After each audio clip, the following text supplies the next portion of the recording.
जानेंगे राजस्थान के एक और किसान आंदोलन जिसका नाम है मित्रों अलवर किसान आंदोलन। ये अलवर किसान आंदोलन जो है फ्रेंड्स 2 चरणों में चलता है। एक तो 1920 से लेकर 1922 तक और मित्रों दूसरा जो चरण था इसका 1924 से लेकर 1925 तक। तो मित्रों अलवर जो किसान आंदोलन है ये चला था अलवर भरतपुर क्षेत्र में, और ये आंदोलन जो चला था किसानों के खेतों में। पहले चरण की बात करें तो 1921 से लेकर 1922 तक का जो पहला चरण था इसमें ये आंदोलन चला था जंगली सुअरों के विरोध में। मित्रों जंगली सुअरों का क्या मुद्दा था इसके बारे में मैं आपको विस्तार से बताने वाली हूँ। तो मित्रों इस वीडियो को विस्तार से सुने और आपको पसंद आए तो लाइक सब्सक्राइब और शेयर जरूर करें। तो मित्रों जानते हैं कि जंगली सुअरों का क्या मुद्दा था। मित्रों इस क्षेत्र में अलवर और मेवात क्षेत्र में क्या था कि ज़्यादातर जो भूमि थी मित्रों खालसा क्षेत्र था। यहाँ की मित्रों 75% जो भूमि थी वो खालसा क्षेत्र में आती थी और बाकी जो भूमि थी मित्रों वो जागीरी क्षेत्र में आती थी। अब फ्रेंड्स प्रश्न ये उठता है कि खालसा क्या होता है। प्रश्न उठना भी चाहिए कि मित्रों खालसा भूमि किसको कहा जाता है। तो खालसा भूमि कहा जाता है मित्रों उस भूमि को जिस पर राज्य का सीधा अधिकार होता है, सीधे जो राज्य के अधिकार में आती है, उस रियासत के राजा के अधिकार में आती है, उस भूमि को खालसा भूमि कहा जाता है। तो यहाँ अलवर में जो खालसा भूमि थी उसकी अधिकता थी और इस खालसा भूमि पर जो टैक्स था मित्रों बहुत कम होता था। इस दृष्टि से देखा जाए तो मित्रों अलवर का जो ये क्षेत्र था, अलवर भरतपुर का जो क्षेत्र था राजस्थान के अन्य क्षेत्रों से टैक्स के मामले में अच्छा था। यहाँ के जो किसान थे उनको टैक्स जो था वो बहुत कम भरना पड़ता था। लेकिन मित्रों इन किसानों की एक समस्या थी कि यहाँ पर जंगली सुअरों का जो है आक्रमण खेतों में होता था और जो यहाँ की जो सरकार थी अलवर जो सरकार थी उसने इन सुअरों की जो मारने पर क्या लगा रखा था, प्रतिबंध लगा रखा था। तो मित्रों सुअर जो है वो किसानों के खेतों में आते थे और किसानों की फसलों को नुकसान पहुंचाते थे, उनको खा जाते थे फसलों को, और किसान जो है वो सुअरों को मार भी नहीं सकते थे। तो इस तरह क्या नुकसान की भरपाई कर रहे थे किसान, और उन्होंने इस नुकसान की भरपाई करते करते मित्रों किसान जो थे वो तंग आ चुके थे। और मित्रों जब ये आंदोलन हुआ या इस टाइम क्या है कि जब ये सुअर से किसान तंग आ गए तो यहाँ का जो शासक था वो था जयसिंह। और ये जयसिंह जो थे इस क्षेत्र के सबसे शक्तिशाली राजा थे। इनके अंडर में ये क्षेत्र आता अलवर भरतपुर का जो क्षेत्र था जयसिंह के अंडर में आता था। तो मित्रों इन किसानों ने जयसिंह को इन सुअरों की समस्या बताई। जयसिंह ने इस समस्या को समझते हुए मित्रों सुअरों को मारने का जो आदेश है वो जारी कर दिया। तो मित्रों सुअरों के आतंक से जो किसानों का जो ये आंदोलन था सुअरों के खिलाफ ये यही समाप्त हो जाता है, क्योंकि जो जयसिंह थे उन्होंने किसानों की जो मांग थी वो स्वीकार कर ली और जंगली सुअरों को मारने का आदेश जारी कर दिया। तो इस तरह क्या जो किसानों के जो खेत थे वो सुअरों से सुरक्षित हो गए। अब बात करें मित्रों दूसरे चरण की तो 1924 से लेकर 1925 तक तो दूसरा चरण चला। इसमें मित्रों किसानों के आंदोलन करने का क्या कारण था, तो ये प्रश्न भी हमारे दिमाग में उठना लाजमी है कि मित्रों जब आंदोलन समाप्त हो गया तो दोबारा किसानों ने आंदोलन क्यों किया, ऐसा क्या कारण हो गया। तो मित्रों इस वक्त आंदोलन करने का कारण ये था कि किसानों पर भूमि बंदोबस्त जो था वो लागू हो गया। और मित्रों भूमि बंदोबस्त तो 3 बार लागू हुआ इस अलवर मेवात क्षेत्र में, लेकिन मित्रों तीसरी बार जो भूमि बंदोबस्त लागू हुआ उसमें 50% अपनी फसल जो उनकी किसानों की जो आय होती थी फसल को लेकर उसमें से 50% जो टैक्स था वो किसानों को भरना होता था। तो इतनी बड़ी रकम टैक्स के रूप में देने के लिए किसान तैयार नहीं थे और राजा जो था वो इस बात पर ध्यान नहीं दे रहा था। इस समय यहाँ के शासक थे जयसिंह। तो जयसिंह जो थे वो किसानों की आर्थिक स्थिति की तरफ बिल्कुल भी ध्यान नहीं दे रहे थे। 50% जो था वो टैक्स की बहुत बड़ी मात्रा थी, कर की बहुत बड़ी मात्रा थी, और किसान जो थे वो कतई इस टैक्स को भरने के लिए तैयार नहीं थे। इसलिए मित्रों किसानों ने गोविंद सिंह मित्रों ये दोनों किसान थे। इन दो व्यक्तियों के नाम आपको मैं बता रही हूँ, एक तो है गोविंद सिंह और दूसरा नाम है माधो सिंह। इन दो किसानों के नेतृत्व में किसानों ने क्या किया कि आंदोलन शुरू कर दिया। ये आंदोलन शुरू होता है मित्रों मई 1924 की बात है कि किसानों ने भूमि बंदोबस्त के खिलाफ जो है आंदोलन शुरू कर दिया।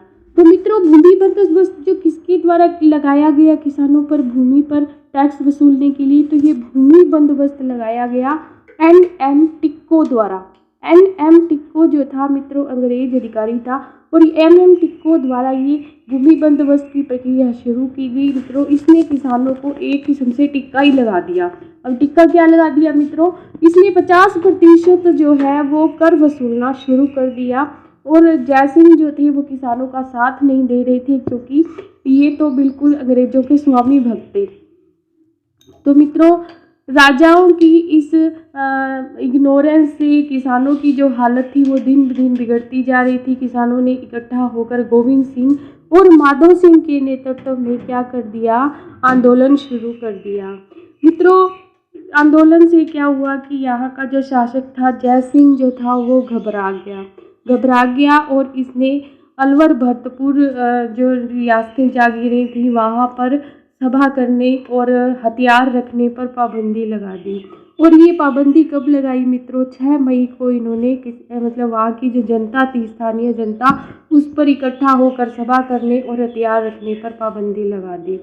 अब मित्रों क्या कि ये जयसिंह जो थे वहाँ के शासक जो थे किसानों के साथ क्या करना चाहते थे, सुलह करना चाहते थे, किसानों के साथ समझौता करना चाहते थे। और इसी समझौता करने के लिए ये ओझा आयोग जो है, ये उनका एक व्यक्ति होता है, उनका एक प्रतिनिधि होता है जिसका नाम होता है राम सिंह ओझा।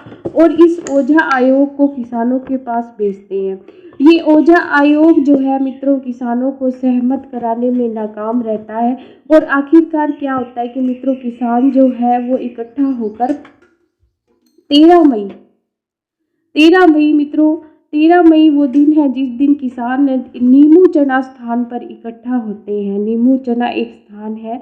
वस्तुतः मित्रों ये जो अलवर किसान आंदोलन है इसको नीमू चना किसान आंदोलन भी कहा जाता है, क्योंकि इस जगह पर ये किसान जो है वो इकट्ठा होते हैं और एक सभा का आयोजन होते हैं।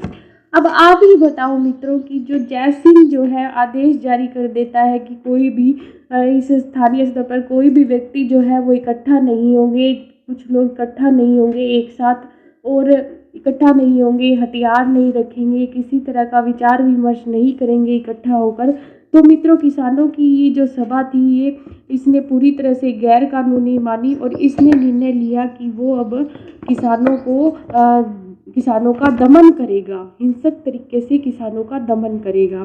तो मित्रों इसने अपना एक पुलिस अधिकारी जिसका नाम था छज्जू सिंह, मित्रों इस छज्जू सिंह को राजस्थान का जनरल डायर भी कहा जाता है, क्योंकि इसने जलियांवाला बाग हत्याकांड की तरह जिसमें जनरल डायर ने जलियांवाला बाग हत्याकांड को अंजाम दिया, इसी तरह मित्रों इस छज्जू सिंह ने राजस्थान में इस नीमू चना स्थान पर दूसरे जलियांवाला बाग हत्याकांड को अंजाम दिया। कैसे दिया, तो मित्रों 13 मई को जब ये लोग इकट्ठे हुए यहाँ पर 1924 में नीमू चना स्थान पर, किसान लोग अपनी व्यथा जो है उसकी व्यथा को मिटाने के लिए, करों को कम करने के लिए, आपस में विचार विमर्श करने के लिए नीमू चना स्थान पर इकट्ठा होते हैं।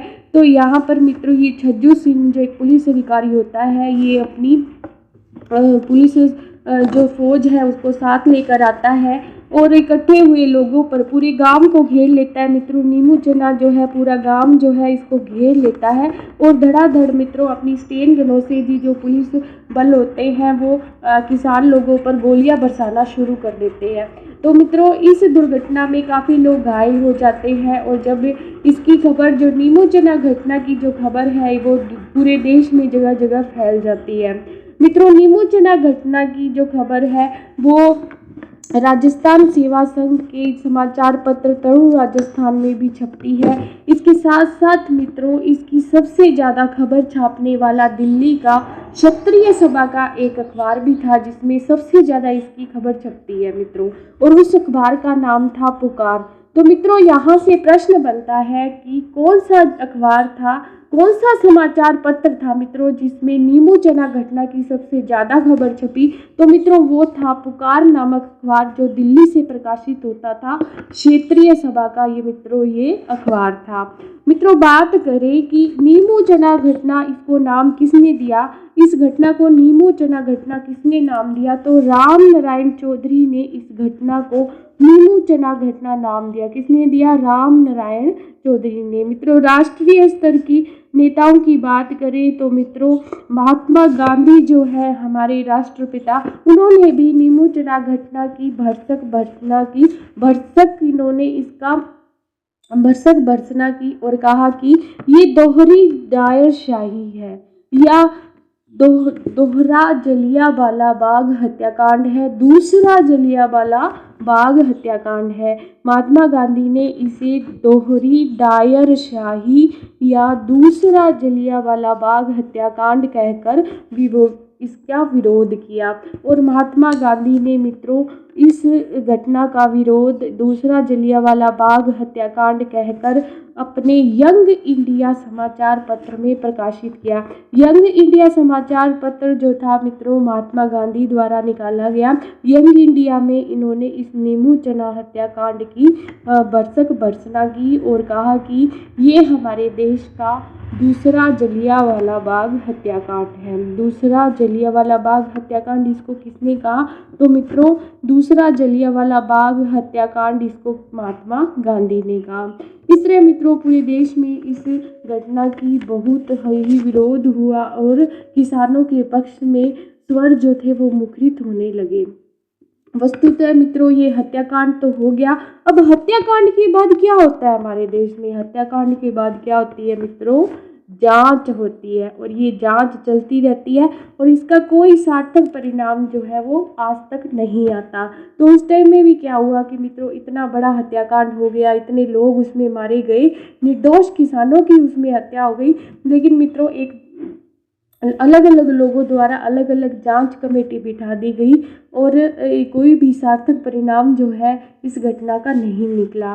तो मित्रों इन्हीं जांच कमेटियों में हम बात करते हैं कि इस घटना की जांच करने के लिए कन्हैया लाल कलौंजी जांच जो समिति थी वो गठित की गई। कन्हैया लाल कलौंजी तो जो थे मित्रों इस जांच कमेटी के मुख्य अध्यक्ष थे और इन्होंने इस दुर्घटना में लगभग 200 लोगों की मृत्यु का पुष्टि की। 200 लोगों की मृत्यु की इन्होंने क्या की, पुष्टि की। 250 के लगभग जो लोगों की जो मृत्यु है इसमें हुई थी मित्रों, और इस कन्हैया लाल कलौंजी आयोग ने 250 लोगों की मृत्यु की पुष्टि की। तो मित्रों इस तरह क्या है कि जांच आयोग बिठा दिया गया और घटना में मरने वाले निर्दोष लोगों को कोई न्याय नहीं मिला। धन्यवाद मित्रों। नीमू चना घटना के बारे में इतना ही। अलवर किसान आंदोलन हमारा यहीं समाप्त होता है। Please like, subscribe and share this video.